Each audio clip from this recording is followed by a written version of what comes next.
रात के ठीक 12 बज रहे थे। पूरा गांव गहरी नींद में डूबा था। न कुत्तों के भौंकने की आवाज, न किसी घर से रोशनी। बस शमशान की ओर जाने वाली कच्ची सड़क पर सरसराती हवा और पीपल के पेड़ की पत्तियों की अजीब सी फड़फड़ाहट। रमेश अपनी साइकिल तेज चला रहा था। आज उसे देर हो गई थी।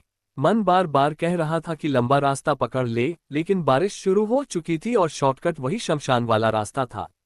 जैसे ही वह शमशान के पास पहुंचा, उसकी साइकिल अपने आप धीमी हो गई। उसका दिल जोर जोर से धड़कने लगा। अचानक भैया, रमेश के हाथ कांप गए। उसने ब्रेक मारा। पीपल के पेड़ के नीचे एक औरत खड़ी थी। सफेद साड़ी, भीगे खुले बाल, चेहरा नीचे झुका हुआ। उसकी साड़ी का किनारा जमीन को छू रहा था, लेकिन अजीब बात यह थी कि उसके आसपास की मिट्टी बिल्कुल सूखी थी। मुझे घर छोड़ दोगे? उसकी आवाज में अजीब सी ठंडक थी, जैसे कब्र से निकली हो। रमेश का मन मना कर रहा था, लेकिन मुंह से आवाज नहीं निकली। उसने बस सिर हिला दिया। औरत साइकिल के पीछे बैठ गई। जैसे ही उसने पैडल मारा, उसके शरीर पर पसीना फूट पड़ा।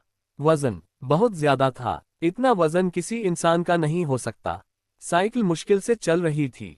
रमेश की सांस तेज हो गई। कुछ दूर जाने के बाद उसे एक और अजीब एहसास हुआ।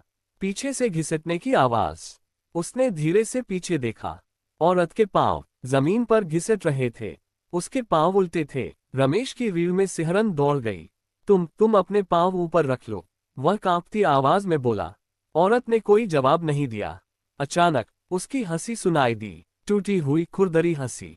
रमेश ने फिर पीछे देखने की हिम्मत की। इस बार औरत ने धीरे धीरे अपना सिर उठाया।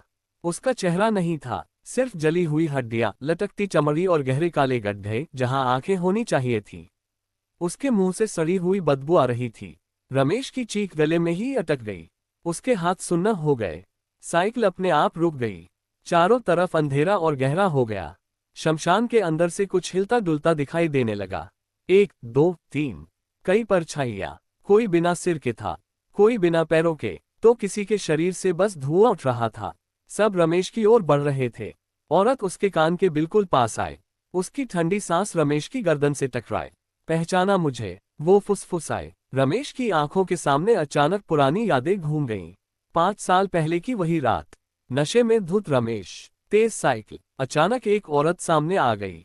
टक्कर, चीख और फिर सन्नाटा। डर के मारे रमेश ने लाश को शमशान के पास घसीट दिया था। कोई देख न ले, बस यही सोचकर